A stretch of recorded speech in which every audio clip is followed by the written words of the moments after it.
Ahora van a empezar a aparecer todos, no solamente la Corfo.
Muy buenos días a todos.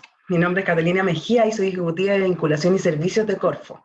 Primero darles la bienvenida a un primer módulo de la Academia Regional en Maule, que tiene por objetivo aumentar sus herramientas de conocimiento y ayudarlos a que logren escalar sus negocios. Antes de comenzar, los vamos a dejar con Iván Dinamo. Él es subdirector de la región del Maule. Iván, ¿te escuchamos?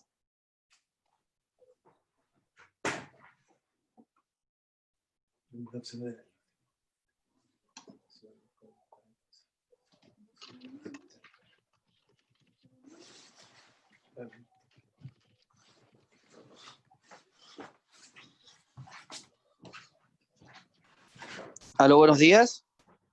Ahí sí. Hola Iván, ¿cómo estás? ¿Ahora sí? Hola, Sí. buenos días. Bien, aquí con problemas de comunicación. Bueno, en nombre del director regional, Rafael Zúñiga, les extiendo un saludo en esta actividad. Me pidió que primero que felicitara a Vivian Palma, nuestra ejecutiva estrella de la Dirección Regional del Maule, que hace un tiempo nos estuvo comentando de poder hacer con la Academia de Corfo algunas actividades en la región. para traer a la región expositores en temáticas que estaban demandando el ecosistema. En la región del Maule se aplicó una encuesta para determinar cuáles eran las necesidades de capacitación o qué temas se requerían, y bueno, la capacitación de hoy se enmarca, digamos, dentro de esas necesidades que se levantaron a través de una encuesta, a través de la mesa regional. Así que bueno, desearles que la actividad sea fructífera, que puedan conocer, digamos, las alternativas de inversión y de financiamiento, tanta falta que hacen y tanta falta que van a hacer después de que salgamos de esta pandemia, de esta crisis sanitaria, para poder reactivar la economía entre todos. Bueno, el director también me pide dejar la invitación a que conozcan los instrumentos que estamos llevando adelante en la dirección regional, lo que estamos planificando ya para concluir este año tan distinto que ha sido para todos, tan fuerte, en términos económicos, en términos de desarrollo, de emprendimiento, de innovación, con tantos desafíos, y lo que estamos pensando ya para el año 2021. Así que bueno, los dejo en las mejores manos, que sea excelente jornada y que tengan muy buenos días. Muchas gracias, Iván. Bueno, como les decía Iván, en esta oportunidad nos toca ver el tema de Hablemos de Alternativa de Inversión, que la idea es ayudarlos a que ustedes se informen de distintas temáticas sobre la inversión. Bueno, estaremos con Andrés Jara, él es académico de la Universidad Católica, mentor de Endeavor y de múltiples organizaciones de soporte al emprendimiento, parte del equipo de Startup. También con Fernando Paredes, que él es ingeniero comercial con amplia experiencia en gestión y planificación de proyectos, y es parte del equipo de Danneo. Y por último, con Juan García Huidobro, que es la cuarta generación de agricultores en su familia. Él es ingeniero comercial con magíster en innovación y fundador de AGRAP, el cuaderno de campo inteligente. Bueno, el orden de los speakers será el siguiente. Comenzamos la parte más técnica con Andrés, para luego seguir con Fernando lo más práctico, y terminar con Juan, quien desde la experiencia nos va a contar cómo ha logrado tener éxito en su proyecto. Les recordamos mantener el micrófono y cámara apagados para tener una buena sesión y conectividad. También las preguntas se pueden ir haciendo a través del chat a medida que vaya la presentación, y al finalizar cada speaker vamos a dejar 5 minutos para poder transmitirle las preguntas. Y sin más, bueno, podemos conversar. Andrés, ¿estás por ahí? Sí, hola, hola. Hola, ¿cómo estás? Muy bien, gracias. ¿Y tú? Bien, gracias. Qué bueno, me alegro. Bueno, muchas gracias por el tiempo. Voy a compartir pantalla, veamos que esté funcionando eso.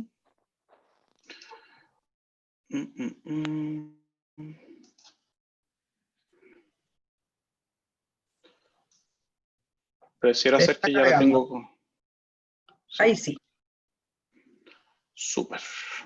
Dame un segundito a organizar aquí mi centro de operaciones. Bien.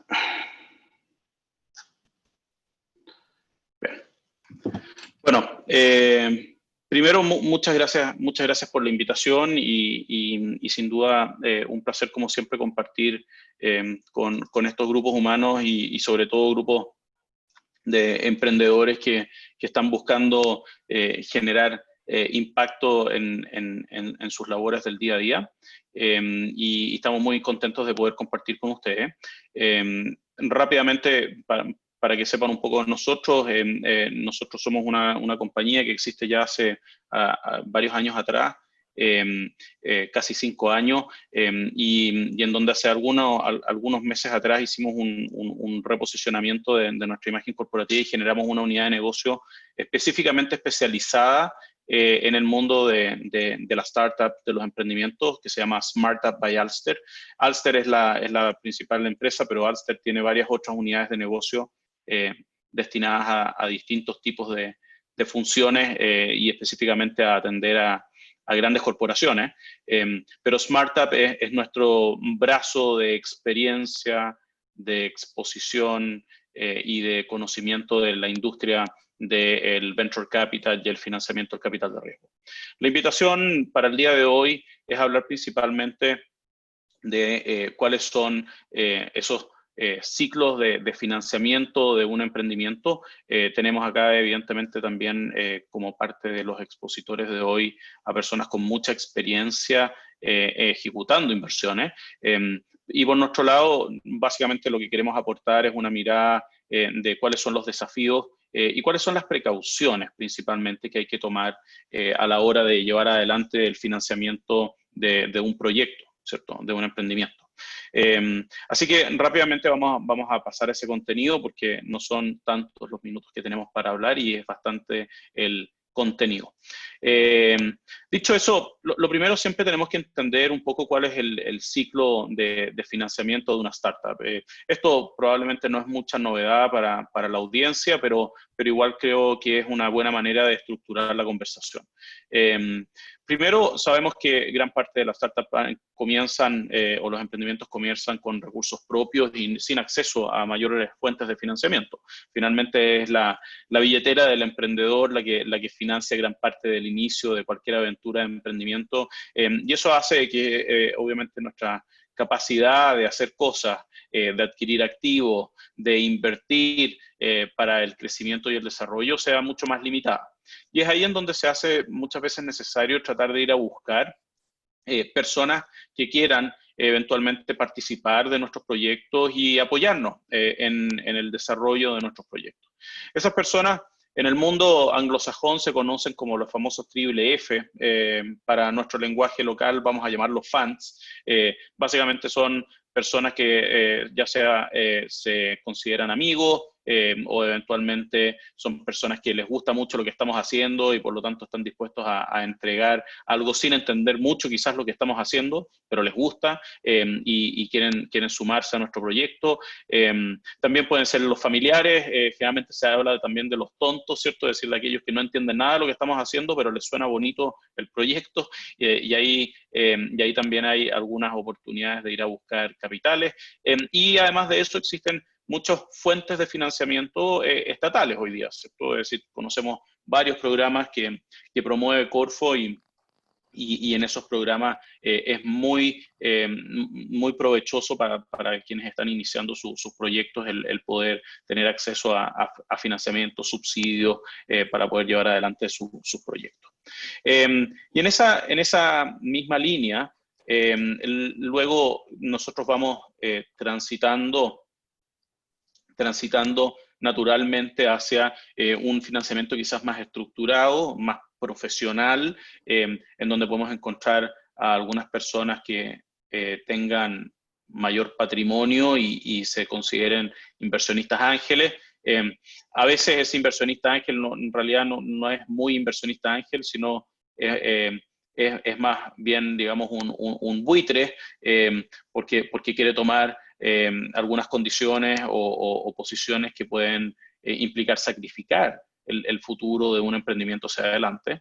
Y es ahí en donde obviamente uno requiere de una adecuada asesoría y un adecuado entendimiento.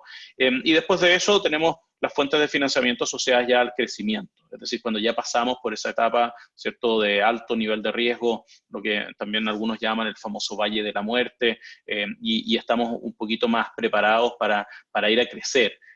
Y el riesgo se ha reducido y lo que necesitamos es mayor financiamiento para poder apalancar, ¿cierto?, esa capacidad de cobertura y también satisfacer esa natural y también, yo diría, virtuosa ambición que caracteriza a un emprendedor.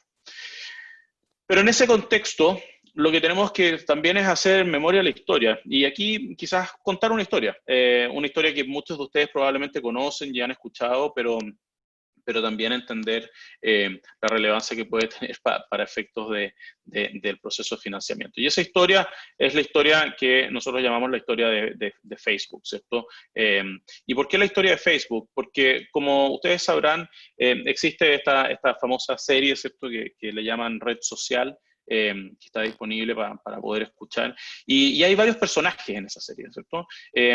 Y el inversionista aparece bastante más tarde. Al principio hay bastantes otras cosas que están sucediendo y hay personas que van van apareciendo en el camino y que las estrellas van también cambiando en el camino. Algunos de hecho dicen que el caballero Mark Zuckerberg es otro personaje, ¿cierto? Y en realidad es bastante maquiavélico en la manera en cómo actúa, y hay distintos tipos de historias por detrás en relación con lo que él hizo, ¿ya? Pero ¿por qué les cuento esta historia? Porque finalmente en esta historia hay ciertos personajes que son personajes ocultos. Y nosotros diríamos, oye, aquí hay un personaje que quizás es uno de los personajes que no sale ni siquiera en la serie, ni siquiera en la película, ¿cierto? Pero que nosotros sí consideramos un héroe anónimo. Y ese héroe anónimo fue el que permitió que efectivamente Facebook siguiera adelante. Y ese héroe anónimo en realidad era un abogado. Y ese héroe anónimo fue el que permitió de que se llegara a un acuerdo suficientemente decente para efectos de asegurar el crecimiento de Facebook hacia adelante, su financiamiento, pero además del financiamiento, también el hecho de que aquellas peleas internas que existían, ¿cierto?, en esta película fueran en cierta medida resueltas. Entonces, la lección respecto de este caso, de cara al financiamiento del capital de riesgo, es que hay muchas cosas que hay que preocuparse en las distintas fases, ¿ya? Y una de esas cosas de las que hay que preocuparse, por lo menos la primera fase, es la asociación. Es decir, cómo yo voy a trabajar, cómo yo voy a armar básicamente mi equipo, cómo yo voy a desarrollar mi asociación con otros individuos que son relevantes para que yo sea exitoso en mi proyecto. Y en ese sentido, esas distintas etapas de financiamiento que esbozaba muy al inicio, están vinculadas también con cautelas, es decir, con medidas de protección, por decirlo así, que hay que ir adoptando y tomando a lo largo del camino. Lo primero es lo que llamamos en la etapa del bootstrapping el hecho de que apliquemos una metodología bien lean, ¿cierto? Bien sencilla, pero tampoco muy pesada, y no armarnos de grandes complejidades, pero sí cautelar por lo menos los activos más importantes. Y siempre recomendamos nosotros en la relación que tenemos con gran parte de las startups, digamos, de Chile, pero también han pasado por nuestras manos y hemos tenido la suerte de trabajar con startups muy exitosas que hoy día son startups que están globalmente expandidas, es que siempre partan por tener un adecuado, lo que llamamos el data site, ¿cierto? Es decir, que haya un lugar en donde concentren toda la información y particularmente la información legal, todos los contratos, el famoso cap table, ¿cierto? Es decir, esta tabla de decir cuáles son las participaciones de los socios, que esté claro también cuáles son los mecanismos de resolución de conflictos, que los activos intangibles relevantes, como por ejemplo la marca, el dominio, etcétera, estén debidamente protegidos, pero también tengamos la información respecto de ello y hagamos un adecuado seguimiento digamos, de ese tipo de contenido, porque eso es lo que nos facilita finalmente la posibilidad de seguir avanzando en etapas futuras en relación con el desarrollo de nuestro financiamiento. Luego, cuando pasamos a la etapa de los funds y llevamos obviamente a ir a acceder a otros tipos de proyectos, lo que nos damos muchas veces cuenta es que es bastante baja a esa altura la predictibilidad de qué es lo que va a suceder. Por lo tanto, amarrarnos mucho respecto de compromisos contractuales o eventualmente preferencias que se le puedan otorgar a estos inversionistas o eventualmente regalar participación puede ser una mala estrategia, ¿cierto? Porque todavía como tenemos poca certeza de cómo va a ir evolucionando nuestro negocio y las necesidades de capital que va a tener hacia adelante, la verdad que amarrarnos desde ya con socios y con estructuras, digamos, de tomas de decisiones que nos limiten la flexibilidad y el dinamismo, es un riesgo. Y como es un riesgo, entonces lo que tenemos que hacer es quizás mirar otros instrumentos de financiamiento, como los que llamamos las famosas deudas convertibles o deudas definitivamente, ¿cierto? O subsidios, eventualmente para evitar esos problemas. Pero lo importante es que cualquier tipo de préstamo, cualquier flujo de dinero en esta etapa tiene que quedar documentado. Y la recomendación de nuestra parte siempre va a ser, oye, deja constancia de cualquier flujo de dinero, porque de lo contrario después puedes tener problemas, ¿cierto? Sabemos que no todos los préstamos son iguales y sabemos que no todas las personas son iguales, y quienes prestan dinero también sabemos que pueden tener distintos largos en sus colmillos, así que hay que tener ojo de resguardar eso. Y si es que uno parte mal con esto, si es que uno no resuelve bien esto desde el inicio, tiene un tremendo riesgo que puede dificultar el futuro de su proyecto o de su negocio, ¿cierto? Y ejemplos hay miles, pero el de Facebook es uno bueno. Si es que nosotros efectivamente regalamos mucho a la compañía o eventualmente sacrificamos un porcentaje importante de participación, eso puede hacer poco atractiva nuestra empresa para el futuro inversionista, ¿cierto? Un emprendedor muy diluido, por ejemplo, es un emprendedor que la verdad que no le genera mucho interés a un inversionista porque sabe que el nivel de compromiso de ese emprendedor o el costo de salida de ese emprendedor quizás puede ser más bajo, ¿cierto? Entonces eso siempre hay que tenerlo en consideración. Y cuando hablamos de este mundo, lo que tenemos que tener claro es que las reglas generales que nosotros estamos hablando en la ruta de una inversión de capital de riesgo, de tickets de inversión pequeños en una etapa, pero un alto retorno esperado como una condición, obviamente, frente a esa pequeña inversión, dado, evidentemente, las altas tasas de fracaso y de riesgo que se presentan. Y por eso es que lo que necesito yo estructurar y prever es que haya una inversión rápida, sin mayores fricciones, que no haya mucha negociación, porque voy a perder mucho tiempo y dinamismo y me puede generar, obviamente, desenfoque respecto del éxito de mi negocio. Y que haya un principio rector, y ese principio rector es la confianza. Si es que no hay confianza, la verdad que mejor no meter a alguien dentro de mi sociedad o eventualmente adquirir obligaciones, porque si no tenemos un gran riesgo. Y esa confianza, esa falta, digamos, esa negociación limitada, pero también rápida, se puede plasmar muchas veces en algún tipo de convenio marco de inversión o en lo que en el mundo del emprendimiento llamamos un term sheet, ¿cierto? Que deje más o menos claras las reglas del juego y en Google pueden encontrar montones de esos documentos, pero también si es que se van, por ejemplo, a la página web de la CAFI, que a nosotros nos gusta, hay un repositorio documental gratuito para emprendedores como ustedes que pueden ver ese tipo de documentos, ¿cierto? www.cafi.cl creo que es. Que dice repositorios, documentos, Venture Capital. Y hay hartas referencias a este tipo de documentación. Luego, si es que pasamos a una etapa siguiente y nos vamos ya a una inversión ángel o a una inversión un poquito más institucional, ¿cierto? De gente que sabe invertir, que tiene experiencia invirtiendo, que se dedica a invertir. Hay que entender muy bien y hacerse la pregunta de qué quiere el inversionista de capital de riesgo. ¿Y por qué quiere? Me refiero a, bueno, ¿cuál es el nivel de riesgo que está dispuesto a asumir? ¿Cuál es el resultado final que está buscando esa persona para eventualmente el proyecto, ¿cierto? Y sobre todo, ¿cuáles son sus expectativas? Los grandes problemas que surgen entre inversionistas y fundadores o emprendedores son porque las expectativas son distintas, porque no están alineados respecto del futuro y porque no visualizan un punto, ¿cierto?, en el tiempo en donde ambos van a lograr el resultado deseado de forma común y consensuada.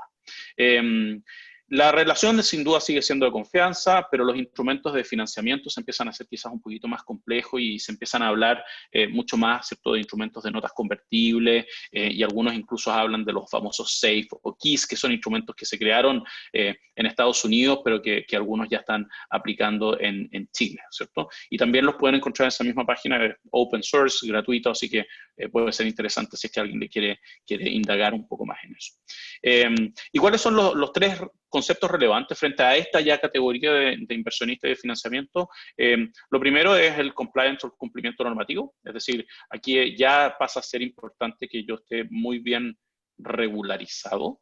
Lo segundo es el famoso concepto de la debida diligencia, porque acá ya nos van a revisar qué es lo que hemos hecho, cuáles son los contratos que tenemos, si es que son regulares las relaciones, por ejemplo, laborales o con proveedores que ya tenemos, y hay que tener ese concepto que les hablaba desde el inicio, que es importante ir acumulando un espacio, ¿cierto?, que puede ser virtual o en la nube, en donde yo tenga toda la información respecto de mi emprendimiento. Y finalmente el cultural fit, ¿cierto? Que aquí no se trata solo de dinero, muchas veces lo que tenemos que buscar es lo que algunos llaman dinero inteligente o por lo menos, ¿cierto? Alguna relación de empatía, porque no queremos fricciones todavía en esta etapa del negocio y lo que queremos es estar todos alineados promoviendo el desarrollo del negocio hacia adelante. Rápidamente, eso se representa en esta gráfica, pero que resume lo que les había mencionado.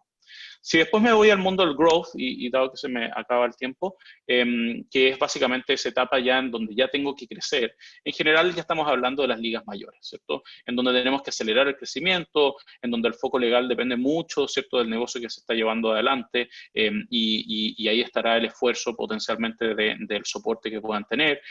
Hay mayor predictibilidad, hay menos confianza, porque efectivamente la confianza no es tan relevante dado que el riesgo se ha reducido.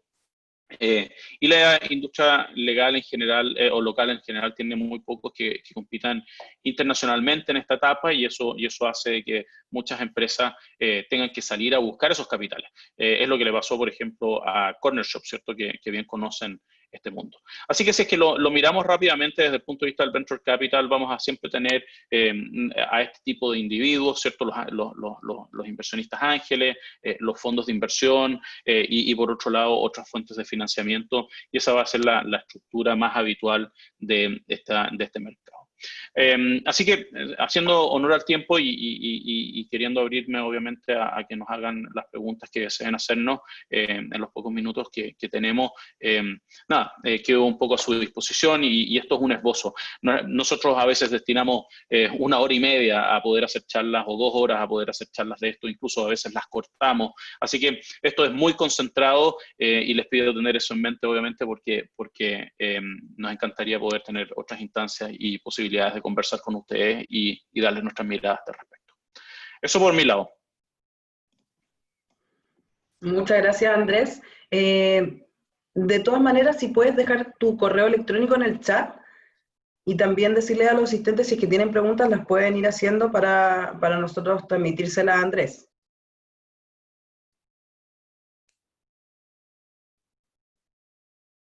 Pamela Rocha dice, hola, redes sociales de Smart App, si es que tienen todas redes sociales. sí. Ah, ya, Pero genial. Sí, pero principalmente Facebook hoy día es uno de los principales. Ah, ok.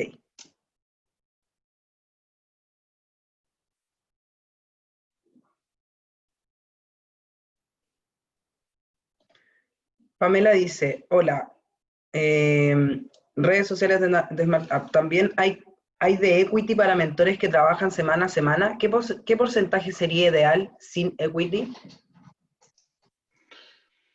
A ver, en términos generales, los planes de incentivos a colaboradores clave, que pueden ser consejeros o mentores, incluso directores, si es que uno quiere institucionalizar un poco más el modelo, digamos, del gobierno corporativo. Generalmente está estructurado cuando uno no tiene dinero para pagarles, ¿cierto?, a través de algún tipo de contrato de opción para que puedan adquirir algún nivel de participación dentro del negocio. Generalmente son contratos de opción, no es que se sacrifica al tiro el equity y uno dice, oye, acá tienes, digamos, acciones, sino que lo que uno busca es que esa persona tenga la capacidad, ¿cierto?, de ir ganándose esa participación en la medida que se van cumpliendo hitos. Y el gran desafío en esos sistemas de incentivos está en la definición de los hitos, es decir, en tener muy claro, ¿cierto?, cuáles son efectivamente, ¿cierto?, esos hitos u objetivos requeridos para poder ganarse esa participación. Desde el punto de vista de los porcentajes, en general, en el mundo del emprendimiento se habla de que uno destine a lo menos un 10% generalmente para ir distribuyendo a personas claves, ¿cierto? Y ese 10% se puede distribuir en pedacitos pequeños o migajas de 0,5 o de 1% a distintas personas, y con eso te armas de un paquete de incentivos para poder ir motivando a aquellas personas que participan contigo. Genial, gracias, Andrés. Bueno, Paulina Bustos nos dice si después vamos a enviar este material. A todos los inscritos le vamos a hacer llegar las presentaciones y también esta grabación, para que estén tranquilos con eso.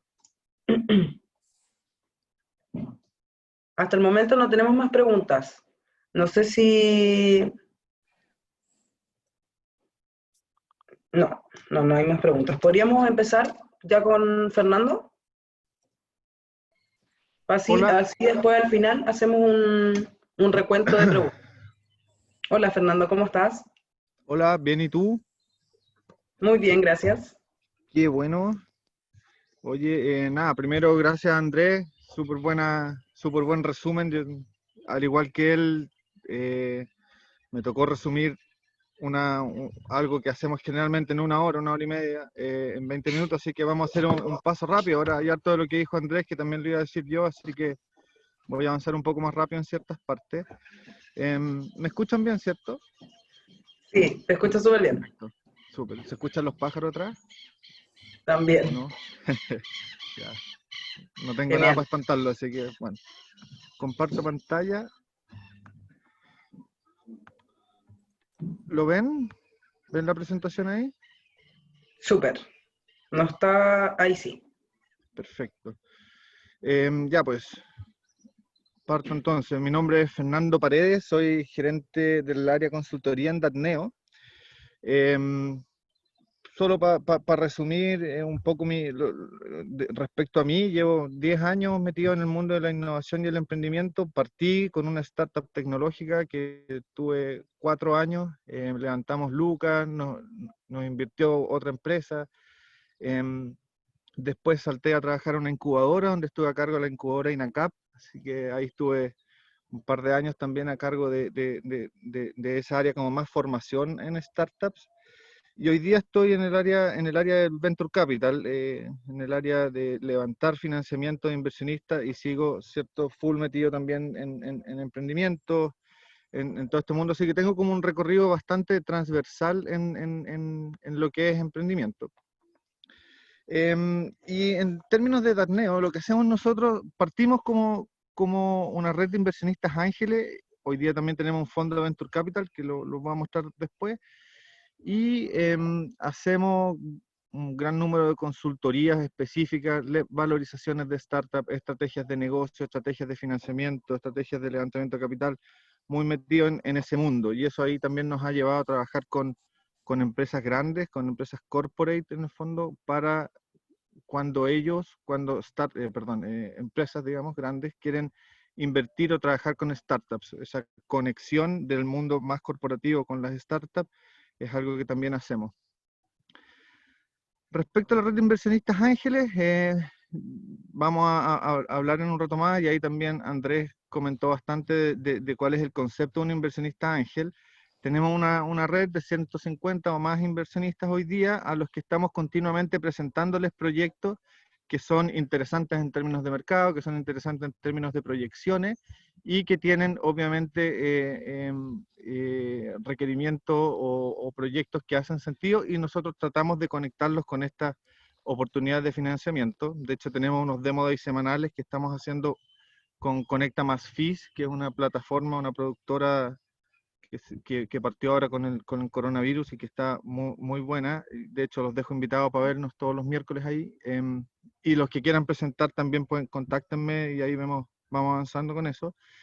Y además tenemos un fondo, el Fondo Vulcano, que es un fondo de Venture Capital de 20 millones de dólares, que hoy día está siendo ejecutado. Ya llevamos invertidas, si no me equivoco, 10 startups, en total aproximado de 6 millones de dólares que ya hemos invertido.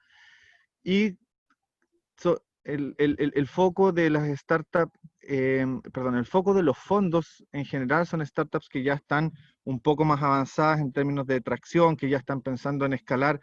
Si no me equivoco, es el área growth que decía Andrés antes. O sea, las startups que están en ese nivel son las que los fondos generalmente están mirando. Y esta es una visual rápida de todas las startups que están en nuestros portafolios hoy día. Abajo a la derecha son las que están con Vulcano, arriba y el resto en distintas otras fondos o ¿cómo se llama? O SAF, no sé si cachan los SAF de Corfo, nosotros los administramos, y ahí también tenemos un pool de startups que apoyamos con esa herramienta. Y ya un poco para salirnos de Datneo y hacer la bajada a lo que nos reúne, digamos. Siempre me gusta partir con esta lámina, que es bien fea y como que le hubiera hecho un niño de primero básico, pero es bien gráfica, que al final del día el emprendimiento de la startup está agarrando una oportunidad, y que con esa oportunidad quiere generar valor.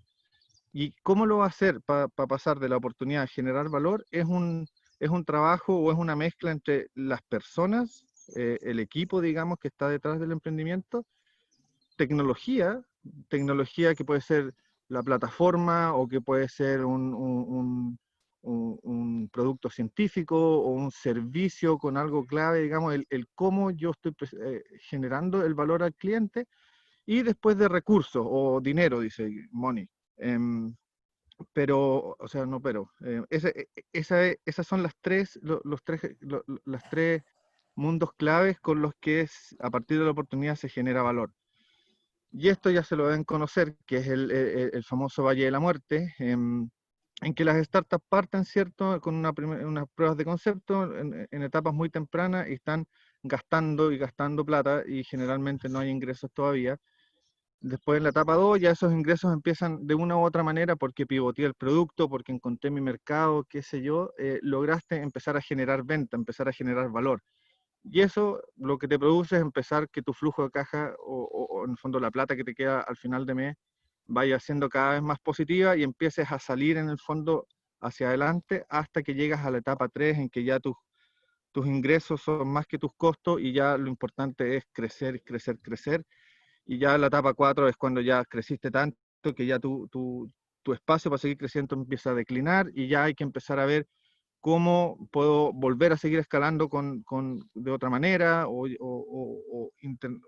globalizándose, haciendo, y ahí generalmente es cuando se habla ya de los famosos éxitos, cómo yo me salgo del negocio, vendo la empresa, la abro a mercado, qué sé yo.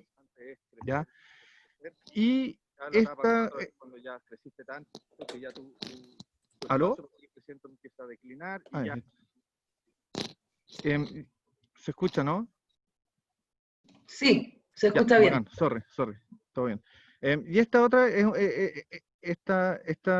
este gráfico también me gusta harto porque siempre las startups y siempre en general, para todo lo que estamos hablando, requiere saber cuánto vale la startup. En un momento cuando va a entrar un inversionista, dice, bueno, ¿cuánto cuesta esta startup? Para yo poder tener una idea de, bueno, si pongo X plata, ¿cuál es el porcentaje que me corresponde? Esas son las famosas valorizaciones. Y hay que considerar que las valorizaciones van aumentando durante el tiempo. Se van dando pequeños hitos en el tiempo que van haciendo que la valorización de esta startup suba porque se va haciendo más valorada por el mercado, porque se van confirmando más hipótesis de las que uno, o sea, más hipótesis, cada vez se van confirmando más hipótesis de las que uno tiene inicialmente y eso va haciendo que se vaya generando valor. Pero no solo que se vaya generando valor y que vaya aumentando el valor, sino que va disminuyendo el riesgo. Y eso es súper importante entenderlo, porque ese riesgo en el fondo es lo que cualquier inversionista, fondo, va a compartir con la startup al momento de invertir. Por lo tanto, es súper importante tener claro que las valorizaciones de las startups son crecientes si es que obviamente la startup va haciendo las cosas cada vez mejor y va aumentando su flujo de caja y va cumpliendo ciertos los hitos, y esos hitos que se van cumpliendo van desencadenando que las startups vayan teniendo cada vez una valorización mayor. Ahora, esta es la clave. La clave es que muchas veces para muchos de estos escalones que van a significar aumentar el valor de las startups, porque por ejemplo, voy a invertir X plata en desarrollo que me va a permitir poder hacer que mi plataforma sea más automatizada y genere venta sin que tenga que estar yo haciendo clics por detrás. Bueno, eso va a aumentar el valor de la startup porque la startup va a poder vender más. Por ejemplo, voy a abrir un nuevo mercado. Esa apertura a un nuevo mercado va a significar una inversión en gente, en viajes, en contacto, bla, bla, bla. Eso requiere también una inversión, pero una vez que esa inversión esté hecha, se cumple o se llega a ese nuevo hito de valorización y así es como va creciendo la empresa a lo largo del tiempo, ¿cierto? Con estos requerimientos de capital para ir avanzando paso a paso. Y esto es lo que decía Andrés también, un poco graficado a nivel de etapa de las startups. Family, Friends and Fools, que son los amigos, los tontos y los... Family, Friends and Fools, amigos tontos y familiares, digamos que, y la plata propia para estar financiando los proyectos. Generalmente ahí estamos en la etapa de los subsidios. Después los ángeles, vamos a verlo acá. Esto es una foto de qué son los inversionistas en general. un inversionista ángel hay que considerarlo como una persona que tiene, obviamente que tiene lucas, y que no solamente o el ideal, digamos, que no solamente va a entregar el dinero, sino que también está viendo un valor en la startup porque algo conoce del mercado, o algo conoce del emprendedor que sabe que le puede añadir un valor adicional que solamente la plata. Generalmente está asociado a experiencia en el mercado donde está esa startup, tecnologías que puede entregar, apoyo administrativo, que es súper importante el apoyo administrativo en las startups, que generalmente se preocupan mucho del día a día y del temas más de su negocio, digamos, que de temas administrativos, de pagar los IVA, de hacer todas las gestiones con impuestos internos. Bueno, ese apoyo también es súper valioso, y un inversionista ángel es alguien que te puede ayudar en estas primeras etapas a ir haciendo las cosas bien. Independientemente de cuál es el tipo de inversionista, el proceso de los potenciales inversionistas, llámese ángeles, los mismos subsidios, bueno, los subsidios no tanto, pero también tienen la primera capa de scouting, o los fondos tienen este mismo proceso, que es estar haciendo scouting de proyectos, estar mirando los proyectos. Cuando hay uno que le interesa, hacer los procesos de due diligence, eso es en el fondo revisar, abrir el capó de la startup y revisar que financieramente, tecnológicamente, legalmente, bueno, ahí Andrés me puede complementar mejor, pero que todo eso haga sentido, esté bien y no hayan bluff entre medio, que hay casos gigantes y muy conocidos de empresas que han hecho bluff, que han dicho que tienen cosas que en verdad no tienen y han llegado muy adelante en valorizaciones, en aumentos de capital, y en verdad nunca tenían nada, y claro, nunca nadie había hecho un buen proceso de due diligence al comienzo. Luego está la negociación de los términos y condiciones, luego está el tiempo de monitoreo y aceleración, que es cuando el ángel o los fondos, ¿cierto?, ya invirtió en la startup y va a estar monitoreando cómo va avanzando y ayudando, acelerando para que crezca lo más posible durante el tiempo.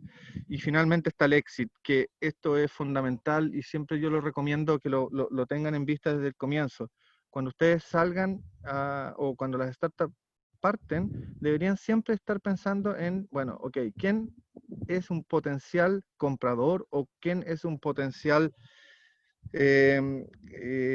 empresa con la que me pueda fusionar, que el día de mañana pueda significar un exit para mi negocio? O sea, que yo o los inversionistas que metan lucas hoy día, en 3-4 años más puedan vender sus participaciones porque hay otro mucho más grande que está pensando o que va a invertir, o ya en el extremo, los famosos IPO, que es la salida a bolsa. Esto es súper importante, siempre tener al menos una noción de cuál es el potencial exit para un inversionista que vaya a entrar. Y aquí me quiero ya salir un poco del tema tan estratégico, y creo que es súper importante.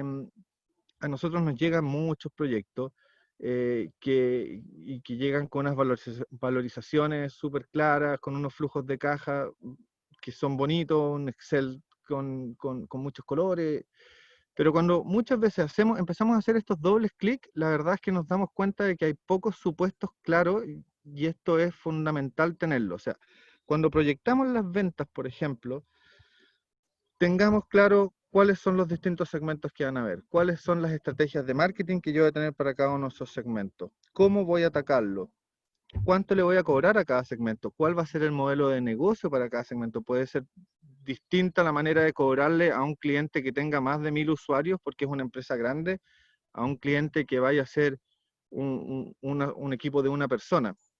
Estoy inventando. ¿Cuántos de los ingresos que yo voy a tener van a ser recurrentes y cuántos van a ser spot, que se llama, que son las ventas que se hace una vez, pero no sabéis cuándo te va a hacer de nuevo ese cliente otra compra? Y ahí siempre tener foco que los ingresos recurrentes a nivel de inversionista siempre son mejores que los ingresos spot, porque los ingresos recurrentes tú puedes proyectarlos, tú sabes básicamente cuántas son las lucas que te van a entrar el próximo mes.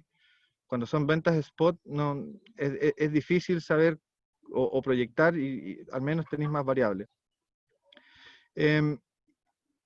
Y por el lado de los costos, lo mismo.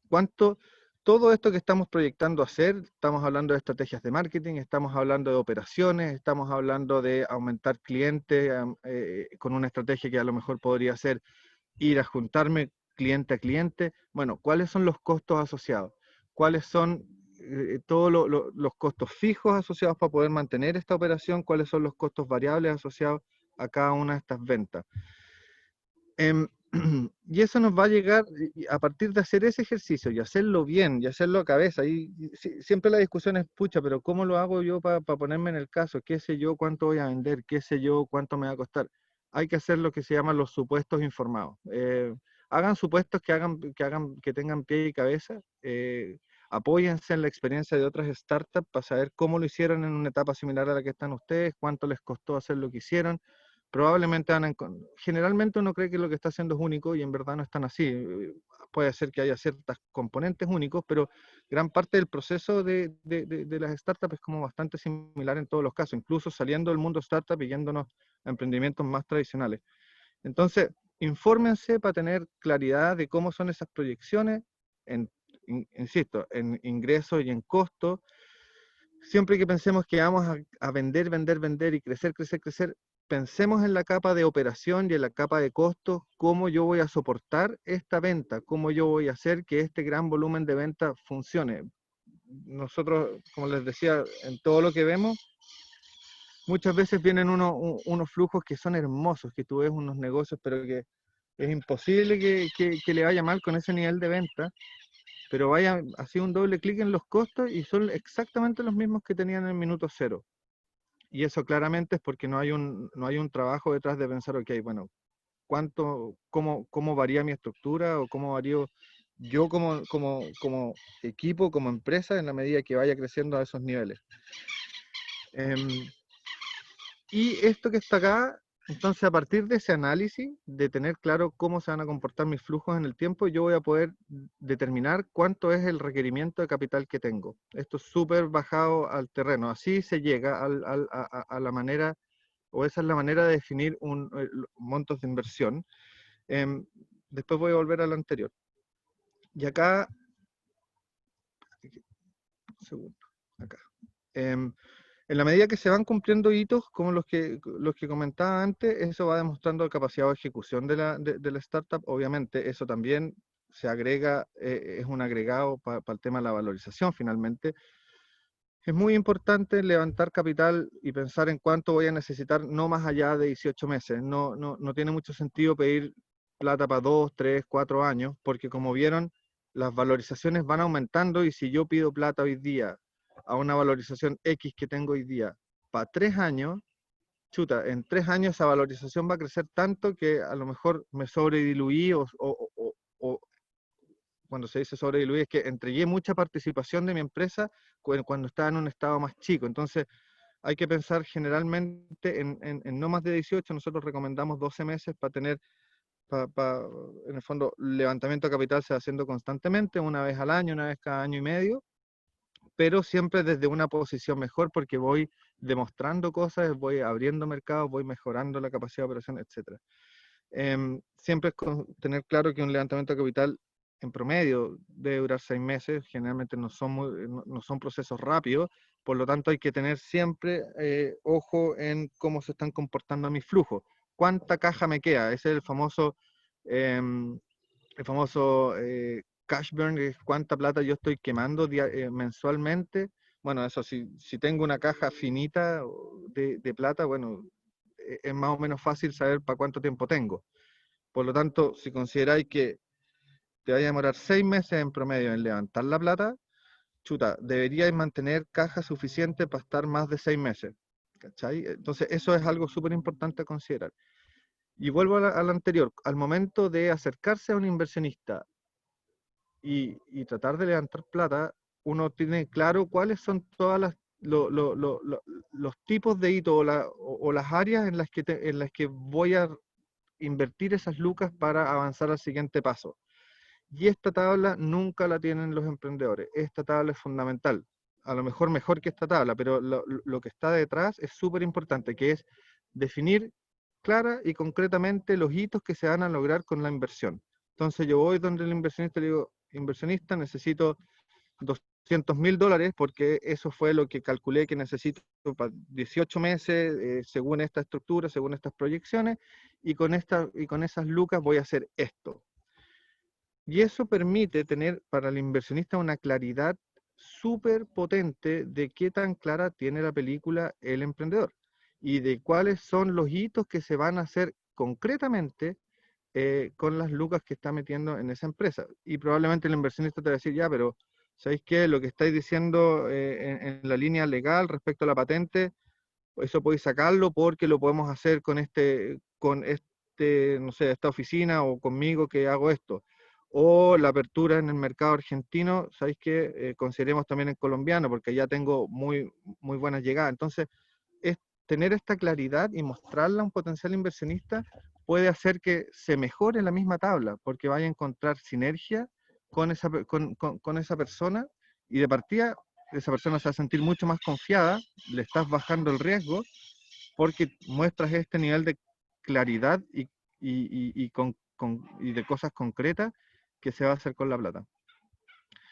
Y aquí ya un poco para cerrar, no sé de tiempo cómo ando, pero esto es un poco las fases de lo que estamos haciendo ahora, y que son las fases al final como bastante típicas del proceso de un fondo, como lo decíamos al principio.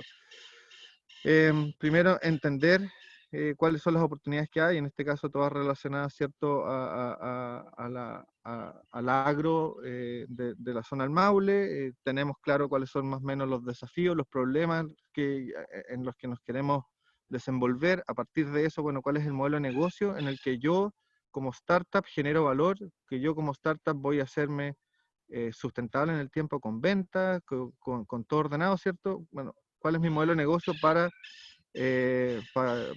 llevarla, o no es para llevarla, sino para aprovechar estas oportunidades de mercado.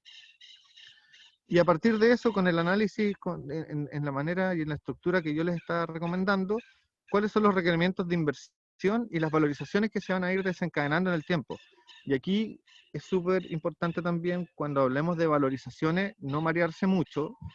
Pensemos, hay una cosa que es clave pensar. Cuando yo soy una startup, que lo que tengo es muy poca historia, ninguna venta, y solamente tengo una proyección de oportunidades y de manera de hacer las cosas, es muy difícil hacer valorizaciones desde el flujo de caja. Acá lo que se recomienda es hacer valorizaciones con flujo de caja también, considerar ese dato. No digo que no sea bueno, pero lo que digo que no es el mejor, digamos, o por sí solo, y comparar con otras startups que hicieron algo similar, en un momento similar, en una industria similar. A lo mejor vaya a encontrar en una industria completamente distinta o en un mercado distinto, pero vaya a hacer ciertos supuestos para poder calcular, y esto se encuentra en los datos, hay bases de datos para verlo, para poder definir, bueno, cuánto fue la valorización que tuvo esa startup en una etapa similar a la mía. Y eso compararlo con el flujo de caja. El punto del flujo de caja es que cuando no hay historia, las proyecciones pueden ser, o sea, si ustedes me dicen que quieren valer $100 millones, yo les puedo hacer un flujo de caja para que dé que ustedes valen $100 millones. Ahora, que eso se vaya a dar, si no sabemos, si no hay historia de tu capacidad ejecutiva, no hay historia de que los flujos que se están mostrando vayan a ser, entonces es un poco difuso en ese punto. Pero raya para la suma, en etapas muy tempranas, hacer flujo de caja, sí, háganlo, eso nunca está de más, pero ocupar también valorizaciones por comparables, ¿ya? Y ya finalmente, cuando tenemos todo eso claro, tenemos toda clara la estrategia, el modelo de negocio, cómo vamos a crecer, los requerimientos de inversión, cuántas lucas yo estoy pidiendo y cuánto vale mi empresa, o sea, y de ahí puedo tener una idea de cuánto estoy dispuesto a entregarle a la sociedad, con los distintos instrumentos que hablaba Andrés, las notas convertibles, los KISS, los SAFE, deuda, puede ser deuda que ya claramente no sea un inversionista, sino que es una estructura de pago después, hacer los pitches a los inversionistas. Y con esto ya termino, porque me imagino que estoy listo con el tiempo. Al momento de los pitches con los inversionistas, ser súper claro y concreto. Ir directo al punto, explicar lo que todo inversionista quiere saber. Hay una estructura la que nosotros trabajamos, la la versión pasada, que es súper buena, esa estructura es súper concreta y tiene un camino, un recorrido que hace básicamente todo lo que está acá. Y siempre recomiendo ser cortos, ocupar la mayor cantidad de datos cuantitativos, no solamente cualitativos. Todo eso va a ayudar a que los inversionistas obtengan una mejor foto, entiendan bien el negocio y puedan ver ahí una oportunidad de inversión interesante. Considerar en el pitch también cuál es la potencial exit o salida para ese inversionista al que uno está pitchando. Tratar de ser lo más, o sea, reflejar en el fondo lo que el inversionista que uno le está hablando quiere escuchar. Y ahí hay que tener la capacidad de poder adecuar de repente las presentaciones para el distinto perfil de cada inversionista. Eso, termino. ¿Estoy listo? ¿Tiempo? Muchas gracias, sí. Sí, estamos Buenísimo. en el tiempo y bueno, complementar con lo que estabas terminando, claro, para hacer el pitch hay que ser bien asertivo y también aplicar hartas técnicas del tono de voz y todo, ya esos son los tips generales. Bueno, vamos a ir con las preguntas, que son hartas. Tenemos hartas preguntas y bueno, recordarles también a los asistentes que las preguntas las pueden ir haciendo en el chat y después yo se las transmito al speaker. Perfecto. Paula Rocha pregunta, ¿cuánto tiempo en años podemos esperar tener un flujo de caja positivo de una startup antes de pivotear? Chuta, yo diría que es al revés, o sea, generalmente hay un pivoteo antes de tener flujo de caja positivo. Generalmente el pivoteo tiene relación con que no estoy vendiendo, no estoy teniendo los resultados suficientes, o podría tener muchos mejores resultados si hago cierto cambio en cierta parte de mi modelo, qué sé yo. Entonces yo digo que no te sabría decir un tiempo, pero generalmente 1 o 2 años todavía vas a tener flujo de caja negativo y por eso va a ser importante estar levantando inversión para tener oxígeno, digamos.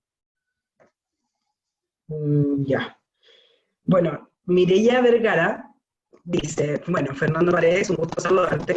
Si me puedes comentar que de acuerdo a tu experiencia, ¿qué tal el comportamiento de los inversionistas en startups biotecnológicas en su etapa de inicio? ¿Están dispuestos a financiar, sobre todo cuando los desarrollos están sometidos a alto tiempo para hacer investigación? Sí, pues. En la biotecnología o todo lo que tiene que ver con bio tiene ese punto, que el desarrollo y hasta que llega a mercado es muy largo el tiempo, digamos, y eso no quita que hay inversionistas, de todas maneras, generalmente los hay, están relacionados, generalmente en este tipo de cosas, están relacionados a la industria, por lo tanto entienden este plazo largo y están dispuestos a asumirlo y van a invertir porque también técnicamente conocen el detalle y ven y conocen también el mercado, que entienden muy bien del tema y van a estar dispuestos a invertir.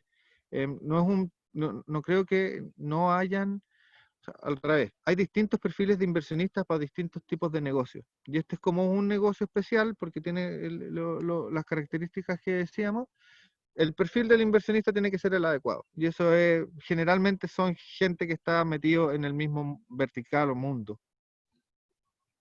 Ok. Bueno, Carolina pregunta si esta reunión va a poder ser revisada nuevamente. Como dijimos anteriormente, también la van a poder tener una vez que termine la sesión. Catapúltame pregunta, ¿qué rol juegan las distintas plataformas de crowdfunding en este camino? La crowdfunding es, no sé si están viendo mi pantalla.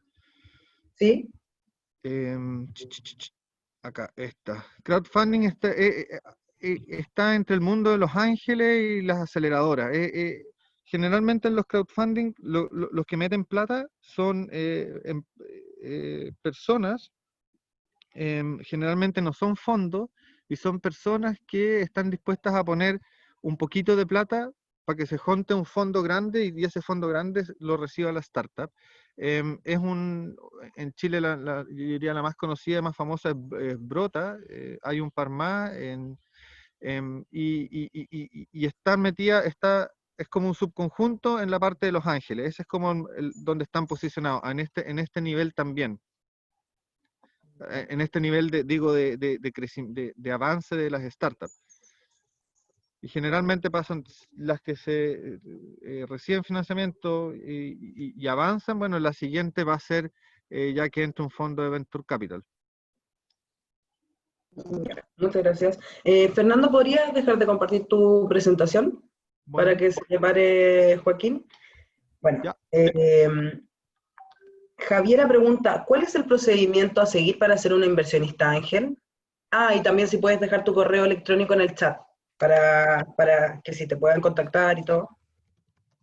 Y ahí lo estoy escribiendo. Nada, para ser un inversionista ángel, la verdad es que lo que se requiere es tener lucas. Eso es fundamental para poder tener algo que invertir. Y de ahí uno puede ser un inversionista ángel que sin nada de conocimiento, nada de experiencia y simplemente invertir al ojo.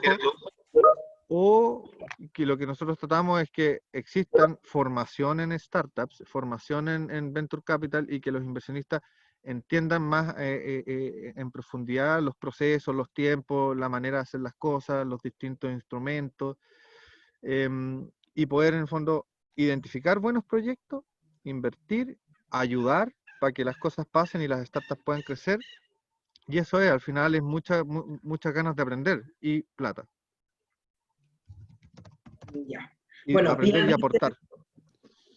Claro.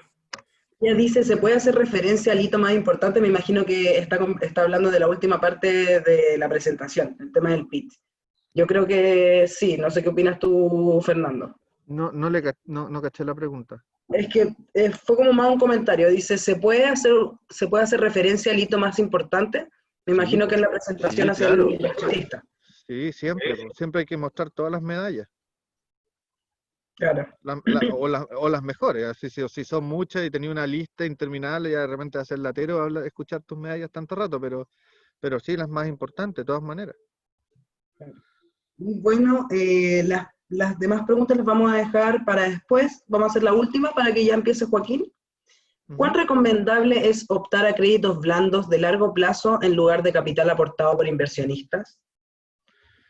Depende de lo que estáis buscando. Generalmente, si es capital de trabajo, yo siempre recomiendo que sea vía deuda, porque en el fondo ahí lo que estáis buscando simplemente es comprar después para vender. O sea, es una jugada súper corta. Ahora, depende también los ciclos de venta. Si es un ciclo de venta muy largo, a lo mejor sí necesitas más un inversionista porque no vas a tener la capacidad de ir pagando al tiro. Pero tiene relación con qué es lo que se está financiando. Ya. Bueno, vamos a seguir con Joaquín y después al final retomamos las preguntas que quedaron pendientes. ¿Te parece, Fernando? Perfecto. Súper. Muchas gracias. Gracias. Hola, Joaquín. Hola, ¿cómo estamos? Bien, ¿y tú? Bien, bien. ¿Ven la presentación o no? Sí, súper. Ya, perfecto, buenísimo. ¿Le doy nomás? Sí, sí, tú estás preparado. Ya, perfecto. Sí, no, mira, bueno, antes de presentar un poquito, yo soy Joaquín. Les voy a hacer una pequeña presentación de mi experiencia como emprendedor, qué es lo que he estado haciendo, cómo he conseguido financiamiento, cuál fue mi experiencia en Maule Investment en la versión pasada y un par de cosas que he aprendido de los inversionistas en mi relación con los inversionistas. Eso principalmente. Ya, bueno, les voy a contar un poco sobre la historia de mi emprendimiento. Yo soy cuarta generación de agricultores en mi familia y hace un tiempo me tocó administrar un campo ahí en Retiro, en la comuna de Retiro, y me di cuenta que al final los agricultores tenían un problema de que no sabían si estaban ganando o perdiendo plata. Ese fue el problema que yo identifiqué. Yo soy de profesión ingeniero comercial, pero vengo de familia de agricultores, entonces me gustan los números, me gusta saber el detalle, y me di cuenta que ninguno de los vecinos sabía cuánto era su costo por kilo, cuánto estaban gastando por hectárea, cuánto era su costo de maquinaria, cuánto le había costado la poda. O sea, preguntas básicas del negocio, por decirlo así, no tenía ni idea. Así que me fui a preguntarle a mi abuelo, con 60 años de experiencia, oye, tata, ¿cómo llevas tú, cómo haces para controlar los gastos y el control de la gestión? Me dijo, mira, yo tengo mi cuadernito, es súper simple, pero la verdad es que no sé cuánto estoy gastando. Entonces, ¿qué refleja esto? Que el 69% de los agricultores en Chile no sabe cuáles son sus costos ni saben cuáles son sus utilidades. O sea, no saben si están ganando o están perdiendo plata. Así de simple, ¿ya? Así que me puse a crear un MVB súper básico. A mí me gusta harto el Excel y hice una macro en Excel en el cual con ciertos conceptos uno podía ir registrando una planilla Excel y medianamente automático te iba generando un reporte. Que solucionaba y fuimos iterando con los vecinos, con otros agricultores, los conceptos que había que preguntar, cómo preguntarlos, y así fuimos iterando. Pero me di cuenta que, como es el mundo agrícola, ¿cierto? Que es algo muy en terreno, que el agricultor está pendiente de los insumos, de la maquinaria, de que el tractor se quedó en pana, de todo en terreno, y encontré este concepto, ¿cierto? Que el 80% de las conexiones en el mundo rural son a través de teléfonos celulares. Las conexiones a internet en el mundo rural son a través de teléfonos celulares. Entonces, bingo, acá es algo que es una tecnología que todos los agricultores la tienen en el bolsillo, ¿cierto? Entonces, por acá va la cosa, ¿ya? Y así es que creamos Agrap, que nosotros nos autodenominamos como el cuaderno de campo inteligente. ¿Qué es lo que es Agrap? Es una multiplataforma compuesta por una aplicación web y una aplicación móvil que permite hacer registros sin la necesidad de señal y le entrega al agricultor reportes a un clic. O sea, permite ver el negocio de una forma muy fácil y muy dinámica, siempre teniendo un foco en la usabilidad de la plataforma, porque el agricultor en general no es gente, no son muy tecnológicos, entonces hay que hacer una aplicación súper fácil de usar, ¿ya? Y por otro lado, fuimos agregándole otras características que nos permite conectarnos con otros servicios, ya sea clima, GPS, los tractores, sistemas de riego, servicios de puesto interno, sistemas de cosecha, para ser un engranaje digital. O sea, estamos recibiendo información y procesándola para el agricultor para que tome decisiones correctas. Al final hacemos registros, ya sea registros que lo hace el agricultor o desde otras plataformas. O sea, tenemos inputs y nosotros le generamos reportes tanto agrícolas como financieros para una correcta toma de decisiones. ¿Qué ayudamos a los agricultores? Ayudamos a ordenar el campo, obviamente, ahorramos trabajo de oficina, ahorramos costos directos de los campos y vamos planificando la próxima temporada de manera súper fácil. Tenemos un modelo SaaS, que creo que no vale la pena mucho entrar en detalle. Es un modelo con distintos planes, trabajamos con cooperativas, con exportadoras, ¿cierto? Y nos asociamos con nuestro modelo de microservicios con otras tecnologías AgTech, y también generamos macrodata para la banca, para seguros, que también es otro modelo, otra parte del modelo de negocio. Bueno, actualmente gestionamos más de 4.500 hectáreas en 72 campos con 36 cultivos. ¿Cómo se llama? Tenemos cultivos desde producción de flores, tomates bajo invernadero, cereza, nogales, avellanos, o sea, desde cultivos muy tradicionales como el trigo hasta cultivos súper específicos como producción de flores. Y tenemos presencia tanto en Chile como en Perú. Somos un equipo de jóvenes que nos apasiona la agricultura y la tecnología. Y tenemos también, creemos que es fundamental tener mentores. O sea, yo, por ejemplo, en mi caso, como les mostré en la foto, yo venía de estar arriba de los tractores, del mundo de las startups y el mundo tecnológico sabía bien poco. Me pegué varios guatazos y me sigo pegando porrazos. Y ahí el rol de los mentores es clave, y sobre todo creo que hay que elegir mentores que vayan 2, 3, 4, 5 años adelantados a lo que tú estás haciendo, con modelos de negocio relativamente similares. Por ejemplo, en el caso mío, tengo a Álvaro Echeverría, que él tiene una startup que hace algo similar a lo mío, pero en tema de logística y transporte, con transportistas. Entonces, es un modelo enfocado en pymes, ¿cierto? En control de flotas y control de costos. Entonces, algo en relación, el modelo de negocio también es un software as a service, ¿cierto? Con una membresía.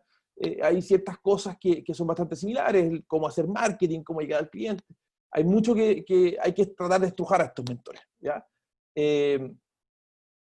Eso es una pequeña, de qué es lo que es mi startup, ¿cierto?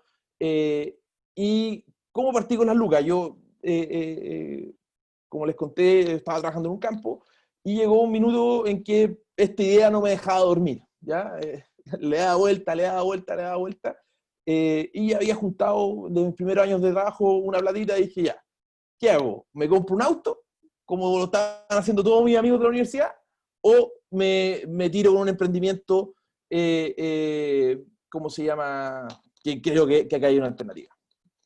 Me fui por la segunda opción, que creo que fue la opción correcta, y dije, bueno, tampoco era tanta plata la que tenían, o sea, habrán sido 5 o 6 millones, un autito chico, no era pero era todo mi ahorro, era todo lo que tenía. Y me fui a un concurso de jóvenes emprendedores de la Fundación para la Innovación Agraria con mi macro en Excel, a decir, oye, acá tengo una oportunidad, creo que hay algo que desarrollar, y me creyeron el cuento y me invirtieron, y con eso pudimos hacer la primera versión de la plataforma. Después fui a Startup Chile, de Corfo, que también me ayudaron a armar el modelo de negocio, a seguir construyendo la plataforma, a pasar de un MVP a un producto comercial. Después fuimos a Chile Global Ventures, que es de la Fundación Chile, con un fondo SAF de Corfo, que también nos ayudaron a seguir escalando. Y ahora último, hace un par de semanas, recibimos una inversión de un Venture Capital estadounidense que se llama 500 Startups, que es una aceleradora que tiene distintas sedes en el mundo y te invierte en un cierto monto por un equity, ¿cierto? Por un porcentaje de la empresa, y te ayudan a potenciarlo, y acá ya estamos pensando en hacer cosas mucho más potentes de lo que veníamos haciendo antes. Entonces, buscando un poquito la secuencia que mostró, ¿cierto? Andrés y Fernando, mi family, friends and foes, ¿cierto? Fue Corfo y fue FIA, porque ellos confiaron en mí, y yo pude apalancar esa plata más los ingresos que fuimos teniendo, en el cual me permitió construir una plataforma, tener una plataforma que fuera relativamente atractiva para un fondo de inversión, y que el fondo de inversión dijera, ya, acá hay algo, acá obviamente hay que seguir desarrollando la plataforma, hay que seguir invirtiendo, pero hay algo que nos parece, ¿cierto?, que hace sentido y que tiene proyección. Entonces, si no hubiesen existido estos fondos estatales, ¿cierto?, yo obviamente no hubiese podido, con mis 6 millones que tenía al principio, de ninguna manera tener esa herramienta, ese equipo que tenemos, el equipo que tenemos hoy en día, porque no lo puedo hacer, no tenía el capital suficiente para hacerlo. Eso. Y bueno, yo participé el año pasado de Maule Investment, fueron varias capacitaciones. ¿Y de qué me sirvió? Si bien todavía no recibimos inversión de Maule Investment, me sirvió para replantear el modelo de negocio. Nosotros teníamos un modelo de negocio, o sea, toda la parte, por ejemplo, del modelo de negocio de incorporar otras plataformas viene de Maule Investment. Me sirvió mucho también para mejorar el pitch, y eran sesiones semanales, ¿cierto? Y uno está muy metido en la operación, entonces está preocupado del cliente, de la venta, de que el desarrollador entregue el feature que había prometido, y uno se enfrasca. Entonces, esta capacitación te sirve, oye, una vez a la semana hacer una pausa, oye, hacer una reflexión del negocio con las tareas que te dan, ¿cierto? No sé, armar el flujo de caja, armar el pitch, armar el modelo de negocio, y sirve para hacer una retrospectiva y poder mirar desde el balcón, y tener una perspectiva hacia dónde uno quiere llevar la empresa. Así que en ese sentido lo recomiendo totalmente. Y bueno, un poco yo igual he tocado varias puertas de inversionistas, y hace un tiempo un inversionista me mostró esta imagen, me dijo, mira, esto es lo que nosotros buscamos, ¿ya? un tipo surfeando. Yo dije, chuta, ¿qué tiene que ver esto con inversión? Me dijo, mira, acá está el mercado, la ola es el mercado. ¿Qué me interesa a mí cuando tú, como emprendedor, me vienes a ofrecer un negocio? Que vengas de un mercado que tiene fuerza, que tiene potencia, que es crecimiento, que realmente pueden haber varios, ¿cómo se llama? Varios surfistas a la vez, que no sea la espumita de la playa, sino que sea la ola con todo su esplendor. Que tengas equipo, que sea un equipo que esté capacitado para liderar este desafío, ¿cierto? El surfear la ola, con distintos aspectos. En el caso mío, yo tengo un equipo con 3 pilares: el área comercial, el área agrícola y el área tecnológica. Y por otro lado, que tengas una solución, que tengas algo que ofrecer, que algún medio que te permita surfear esa ola, ¿ya? Y esto grafica de una manera súper simple qué es lo que te mira un inversionista. Obviamente los detalles que dijo Fernando son mucho más al callo, ¿cierto? Pero la primera mirada de un inversionista es: el mercado tiene equipo, tiene una solución que haga sentido. Si cumple esos 3 requisitos, pasáis a la siguiente reunión. ¿Y qué otras cosas he aprendido de esta relación con los inversionistas? Lo primero, nosotros estamos acá armando negocios. Acá no es beneficencia, no es buena onda, no es... acá tú le tienes que presentar un negocio que tiene que ser rentable al inversionista. Si no es rentable, no va a invertir, porque tiene otros 30, 40, 50 negocios que van a ser rentables. Ese es el primer punto. Otro punto fundamental, a nadie le interesa el producto que tiene, las características. Lo que importa es el beneficio que genera ese producto, ¿ya? No importa si estáis haciendo, aunque suene muy bonito, con inteligencia artificial, big data, eso, maní, peanuts, como dicen los gringos. No importa eso. Lo que importa es que tú le entregues el beneficio y haya gente dispuesta a pagar por ese beneficio que tú estás generando, ¿ya? Otro punto importante es ser el que la sigue la consigue, como se dice. 99% constancia, o sea, es ser persistente, constante, en fijarse objetivos, ¿cierto? Y ir siguiéndolo.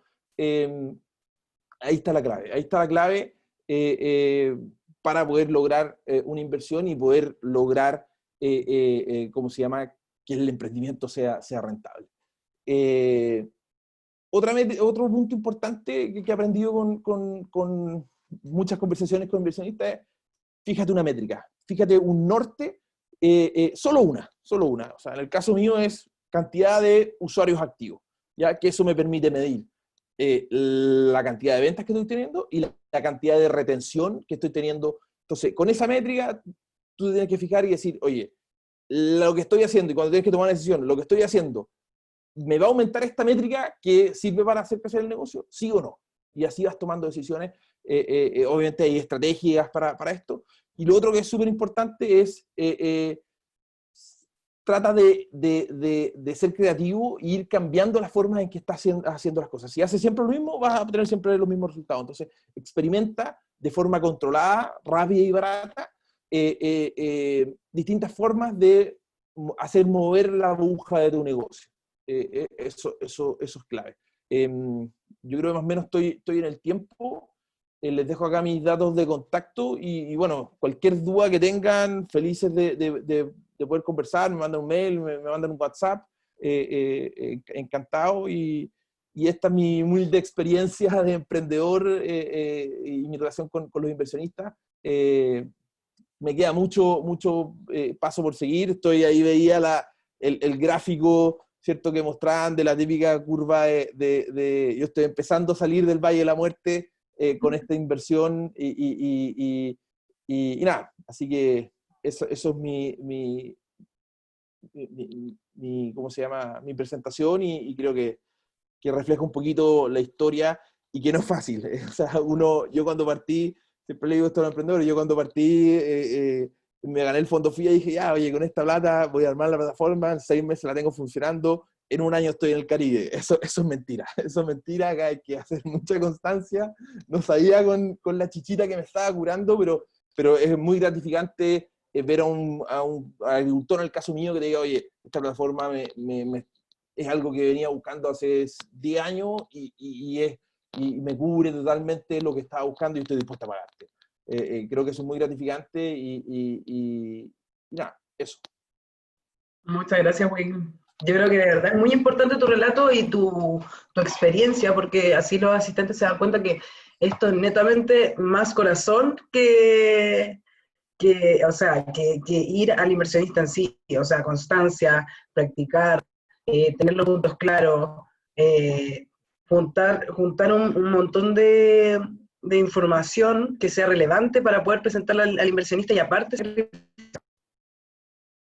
Así Ahora es. vamos a ir a las preguntas. Tenemos una tanda de preguntas, pero antes quiero informarle a los asistentes que vamos a realizar una encuesta rápida al terminar las preguntas para que van a salir de forma instantánea acá en el mismo Zoom. Andrés Casanova pregunta, ¿se puede acceder a los reportes de información referencial de los campos gestionados que no sea el tuyo? Si puedes acceder a... No entendí la Es como, se puede acceder a información referencial de los campos que ya has gestionado con este programa. O sea, nosotros hacemos un macro data, se la vendemos, por ejemplo, a empresas de seguro, a banca, que te permite decir, oye, no sé, pues en la región del Maule, el cultivo de cereza está, no sé, el rendimiento entre tal y tantos kilos, la rentabilidad entre tanto y tanto, el costo de mano de obra hasta el porcentaje, o sea, nos permite sacar información macro, ¿ya? Ese es como el contrato que tenemos nosotros con los agricultores, pero no del agricultor Juan Pérez, que no tanto, o sea, esa información No puede ser tan específico. Sí, o sea, hacemos esta información macro y de hecho trabajamos con un par de exportadoras haciendo esto, o sea, haciendo información macro de sus propios clientes, que permiten, oye, definir estándares, por ejemplo, el X% corresponde que sea de insumo, el X% corresponde a mano de obra, o sea, y si el agricultor se está moviendo, hay que analizar qué es lo que está pasando. Ya. Carolina dice, si por ejemplo tengo un terreno para cultivar y soy un nuevo agricultor en esta aplicación, ¿la puedo utilizar para saber si es rentable sembrar ese campo? Sí, uno puede hacer proyecciones, ¿cierto? Y presupuesto, pero también hay una parte agrícola que nosotros, y una parte climática que no lo podemos manejar al 100%. Nosotros manejamos los costos, podemos hacer ciertas recomendaciones agrícolas en base a la data que tenemos nosotros, pero no le puedo garantizar de que el negocio sea rentable. Claro, no lo asegura, pero sí lo proyecta. No Claro. hago magia, no hago magia. Aún, Pamela Rocha dice para Joaquín, primero felicitarlo por estar en 500. Consulta. Chile Global Ventures funciona como fondos Corfo. Algunos fondos no permiten participar si uno ya ganó uno Corfo, como Startup Chile, por ejemplo.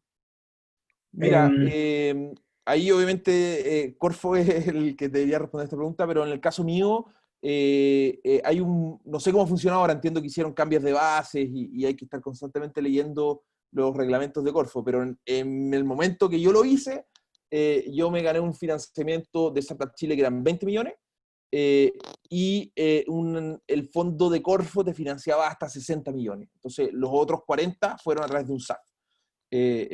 No sé cómo será ahora, entiendo que Startup Chile subió y no sé cuáles son los requerimientos, entiendo que los fondos SAF mutaron, ahí nos pueden decir de Corfo con mayor...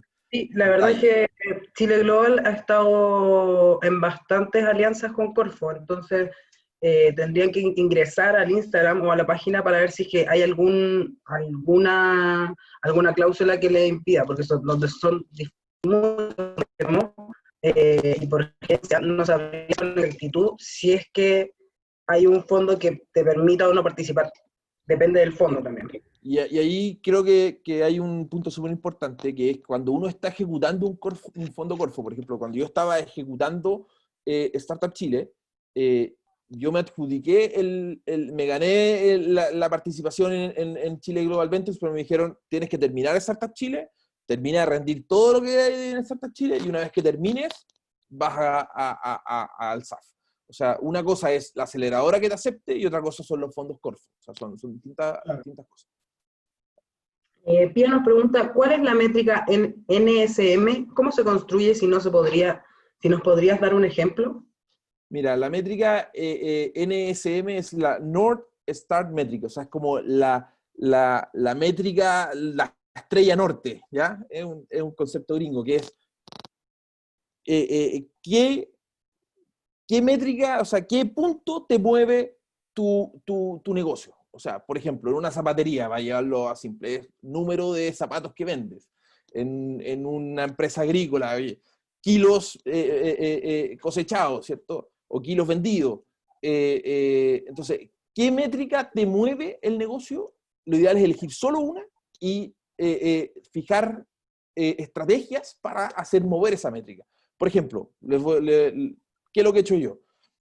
Nosotros fijamos, ¿cierto?, número de campos activos, ¿ya? Eso me mide cuánto están ingresando, cuánto estoy vendiendo, y me mide cuánto estoy reteniendo, ¿ya? Es una mezcla que me permite medir al equipo de servicio al cliente y medir al equipo de venta, ¿ya? ¿Qué acciones tomamos? Primero, oye, cambiemos, ¿cierto?, la página web, ¿ya? Hacemos un A/B testing, la página web, con la situación actual, con los nuevos textos, ya. Vemos si ese cambio de la página web, ¿cierto? El cambio de los textos, el cambio del mensaje que queremos transmitir, aumenta o no la cantidad de conversión que tiene la página. Ya. ¿Funciona? ¿No funciona? Ya. Funcionó. Listo. Vamos a otra estrategia. Pasé, por ejemplo, de tener un 3% de conversión a tener un 6%. Ya. Extraordinario. Oye, vamos a incorporar a la página web un chatbot. Ya. Oye, pasé de tener un 6% a tener un 8%. Ya. Funcionó. Que te salga un pop-up. Oye, no, el pop-up es súper molestoso, me bajó. Listo, no sirve. Siguiente semana. Oye, vamos a buscar hacer una nueva campaña de marketing. Ya, esta nueva campaña de marketing funciona o no funciona. Después, oye, los clientes se nos están yendo. ¿Qué podemos hacer para mejorar la retención? Oye, hacer una nueva característica que haga tal cosa, listo. ¿Funciona o no funciona? Pero es experimentos cortos, de bajo presupuesto, que te permitan ir moviendo o no la aguja con un plazo máximo de una semana, ¿cierto?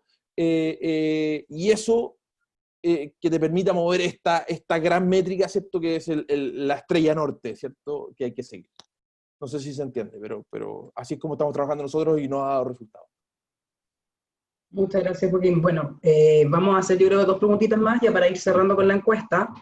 Edwin Aracide dice, excelente presentación. Pregunta, ¿estimas que los costos de una app han bajado considerablemente o no? ¿Cómo, perdón? Que justo se me cortó. ¿Estimas que el costo de producir una app ha bajado considerablemente o aún no? Desarrollar una app es caro y desarrollarla de buena calidad es más caro aún. Mira, yo por lo menos traté de hacerla barata y me salió mucho más caro, perdí prácticamente un año. Así que no, si tienes que entender, o sea, si tu negocio, por ejemplo, en mi caso, mi negocio es un negocio tecnológico, ¿ya?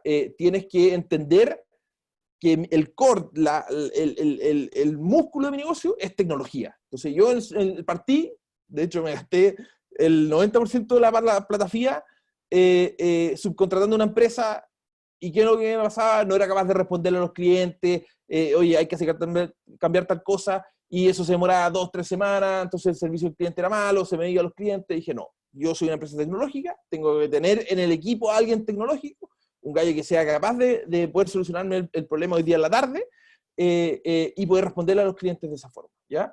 Entonces, creo que si estáis buscando ahorrar en una app, no creo que sea la solución si es que tu negocio es tecnológico. Si tu negocio es una tienda de zapatos y quieres tener una app para mostrar tu negocio, pero no es el 100% el foco de tu negocio, sí, lo puedes buscar distintas alternativas, pero hay que entender cuál es el músculo de tu negocio. Gracias, Joaquín. Y bueno, la última preguntita que te hago a ti para ya cerrar con la pregunta que nos quedaba. es la información de esta estaría en Se me cortó nuevamente. Pamela dice, tenemos una startup de alimentos donde parte de nuestro input es la información de costos de materias primas de vegetales. ¿Estas data estarían en Agrap? O sea, si los proveedores de ellos ocupan Agrap, obviamente que se puede linkear, hay que buscar ahí una asociación entre los proveedores de ellos con esta startup de alimentos. Al final, yo tengo los precios de costos de los agricultores y los precios de venta, pero es información sensible, o sea, no puedo llegar y difundirla, decirle, oye, este produce tomate a tanto. De igual forma, hay una plataforma de ODEPA que muestra bastante certero cuáles son los precios en los mercados mayoristas de verduras. Así que si es que eso es lo que están buscando, pueden buscarlo de esa forma. Joaquín, ¿podrías dejar tu correo de todas maneras en el chat? Sí, por supuesto. Cosa, si lo quieren ubicar. Estaba en su presentación, pero también lo dejamos en el chat para que no se pierda. Fernando, para ya terminar con las preguntas, que no quede ninguna sin responder. Ya. Javier pregunta, Javier estaba preguntando dónde se podía dirigir para encontrarse con quienes necesitan fondos. ¿Querés saber cómo se genera el encuentro entre quien necesita capital y el inversionista? Lo ideal es pertenecer a Red de Inversionistas Ángeles, como nosotros que tenemos una red de inversionistas ángeles. Métete a nuestra página, vaya a llegar a donde te puedes inscribir, y ahí te van a estar continuamente llegando oportunidades o startups que están buscando financiamiento. Y después ya la manera que quizá un poco más complicada es acercándose a incubadoras, acercándose a aceleradoras, acercándose a universidades, conocer en el fondo el mundo de las startups que están saliendo localmente, y estar evaluando, siempre evaluando. Y si lo que uno quiere es encontrar inversionista, acercarse, bueno, fuente número 1 de información es Corfo, porque Viaje al Emprendedor, ahí están todos enlistados, y empezar a conectarse con Datneo, con los distintos fondos, con las mismas universidades, las aceleradoras tienen contacto, bueno, con Chile Global Angels. Hay un ecosistema, no es muy grande, pero hay harto, yo te diría, su buen número de actores, de que serán unos 30, 40, 50 como mucho, actores que pueden ayudar a traccionar inversión, ya sea de fondos o de ángeles, empresas también. O sea, lo importante No sé si puede ingresar a la página. Sí, dice muchas gracias. Lo importante es que ingrese a la página y también va a tener más información acerca de este tema. Mireya dice, ¿los inversionistas en la etapa de negociación están interesados en tener participación de las patentes generadas de una startup o no?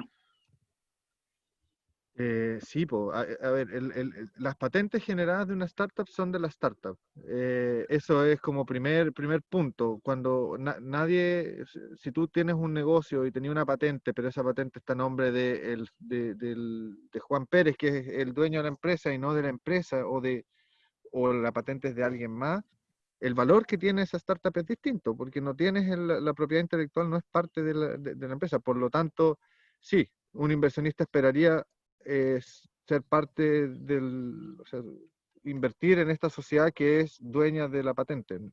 La patente es parte del negocio.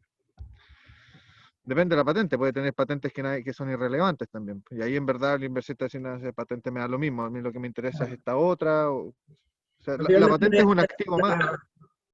¿Ah? Depende. ¿Qué me decía? No, que la patente es un activo, al final es un activo que tiene la empresa, es como... Si es atractivo, el inversionista la va a querer tomar o no. Es similar pensar si la fábrica de una empresa que tiene una fábrica, ¿vale lo mismo sin la fábrica? No, probablemente no, porque es un activo de la empresa, es la fábrica, ¿se entiende? Sí, yo por lo menos entendí y... Pamela, no sé si nos puedes decir si entendiste o no. Bueno, y esta pregunta es ya para cerrar, y es para los tres. Andrés, también si puedes activar tu cámara. Pía pregunta para todos los panelistas. Por favor, ¿qué hito en la etapa del proyecto es importante para alcanzar el capital? O sea, qué hito podría tener, yo como estoy tratando de traducir un poquito más tu pregunta, yo creo que se trata de entender como qué hito es importante de la empresa mostrar al momento de que estás con una inversión. Mira, yo siempre recomiendo partir los procesos de levantamiento de capital para estar, no hablemos, obviamente hay excepciones, por ejemplo el caso de biotecnología puede ser distinto, ahí la medición probablemente no es si ya tienes venta, es que ya alcanzaste alguna fase de investigación y desarrollo o algo así, pero en el gran otro porcentaje de startups es que generen venta, es que ya tengan tracción, es que ya exista, ¿cierto?, una evidencia de que lo que está haciendo esa startup es relevante para el cliente que ellos están apuntando. Ese es el minuto que yo digo, ya, ok, ahora lo que necesito es vender más y para eso necesito tantas lucas y para eso necesito un inversionista.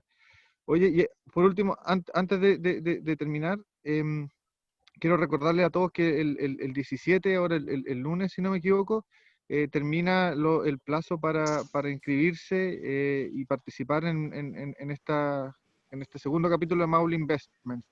Así que, y ahí vamos a ver todo esto para que lo puedan mejorar, pulir de cara a llegar a un buen pitch con inversionistas y que puedan crecer con el negocio. Así que aprovecho de dejarlo todos invitados para que se acuerden, mauleinvestments.cl y que terminen de... Igual, Fernando.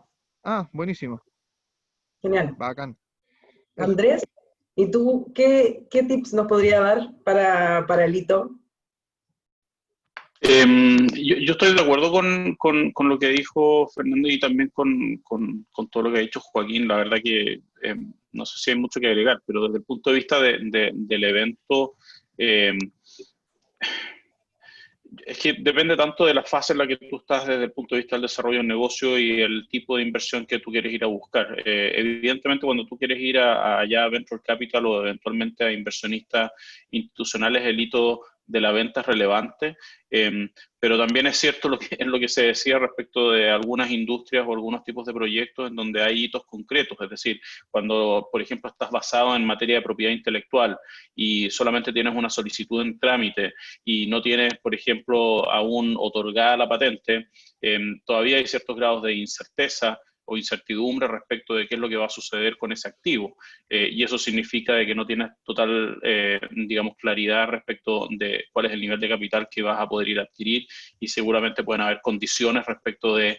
Lo que nos pasa siempre, y nos pasa con muchas startups a las que hemos asesorado a lo largo de estos años en procesos de financiamiento, es que finalmente el inversionista va reduciendo o mitigando su riesgo en función del cumplimiento de ciertos eventos. Y el evento depende de ese business plan o de ese plan de negocios que tú tenías. Entonces, muchas veces lo que pasa, y esto también lo hacen gran parte de los fondos de inversión, es que te van liberando las lucas en la medida de que tú vas quemando etapas. Y puede haber un compromiso de muchas lucas al principio, pero en la medida de que tú seas capaz de ir demostrando que generas los resultados comprometidos. Y por eso es que generalmente se producen estas como etapas de desarrollo y distribución del dinero, qué sé yo, en 3 fases o 4 fases.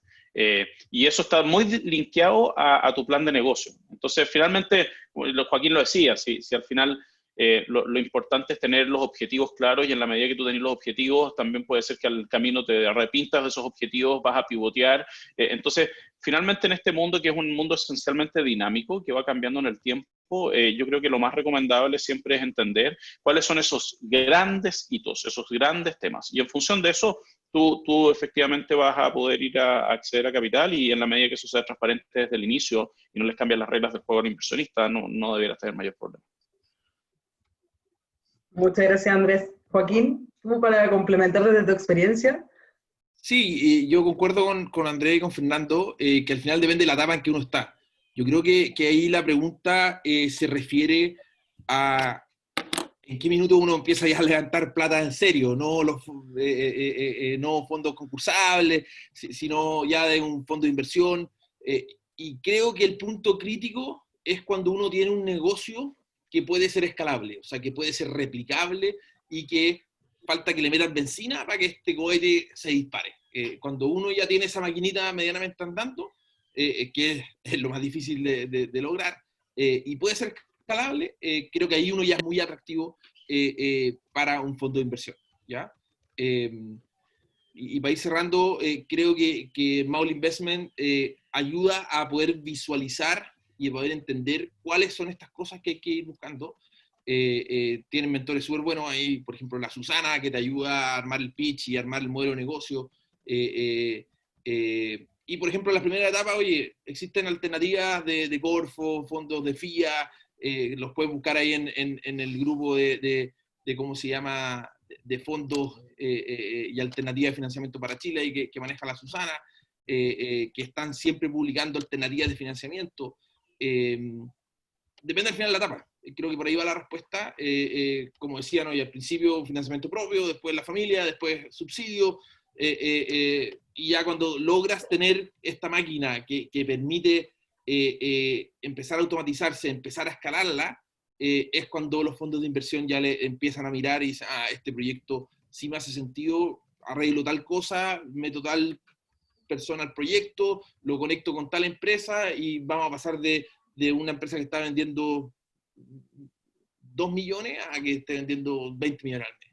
Ese es un poquito el objetivo. Bueno, ya con esto cerramos. Darle las gracias a los tres, Andrés, Joaquín y Fernando, y esperamos volver a encontrarnos. Ahí quedan sus correos por cualquier consulta de los asistentes. Y ahora vamos a ver la encuesta que teníamos realizada para ahora. Recordarles que va a aparecer aquí, está apareciendo, así que la pueden votar inmediatamente.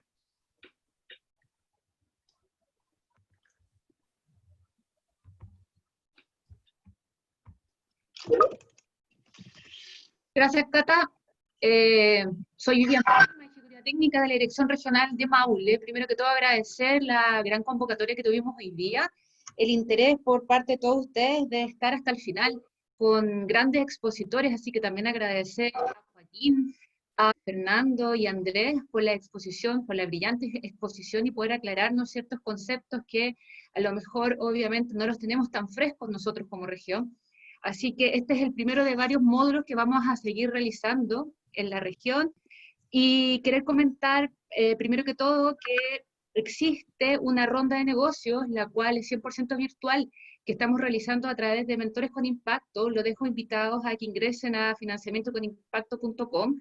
Se puede postular hasta el día 20 de agosto, hasta las 12 horas, para poder hacer interacción, hacer match con empresas, con clientes, con proveedores, y así poder generar de alguna forma movimiento a la empresa hoy en día con todas las problemáticas que tenemos en boga. Así que lo dejamos invitado, que postulen, no solamente para la región del Maule, sino que es a nivel nacional. Sí, el requisito es que las empresas deben tener iniciación de actividades y deben tener un producto concreto, no así un perfil, una idea de negocio, sino que ya tener activos para poder hacer el match con las otras empresas. Eso por una parte, y lo otro es que quisiera pedirles a los 60 participantes que estamos, si acaso pueden prender sus camaritas unos segundos para poder sacarnos una foto grupal, para conocernos, para ver quién estaba al otro lado de la pantalla y poder dejar de reporte. Por favor, se los agradeceríamos.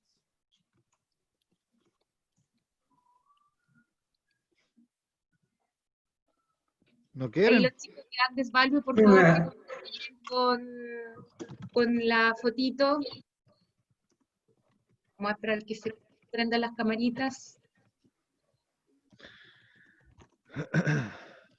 No me deja abrir la cámara, dice. Alegó alguien ahí.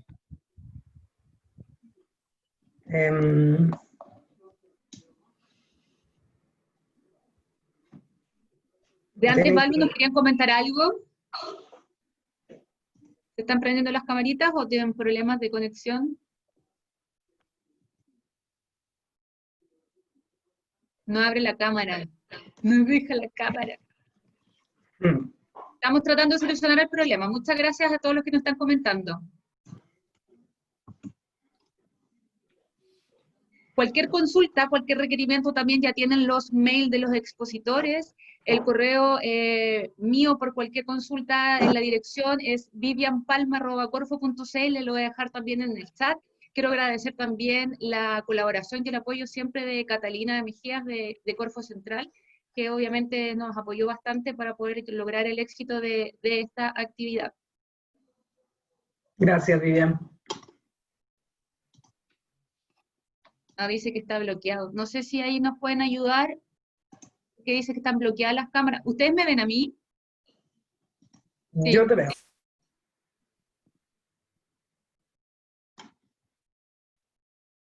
Ya. No nos resultó lo de la fotito. Vemos, Sí, pero no no sé se puede activar la cámara. No. Sí, exactamente. Bueno, Ya, voy a yo hacer los tengo un... que dejar. Sí, Sorry, pero sí. tengo una Fernando, reunión. muchas gracias.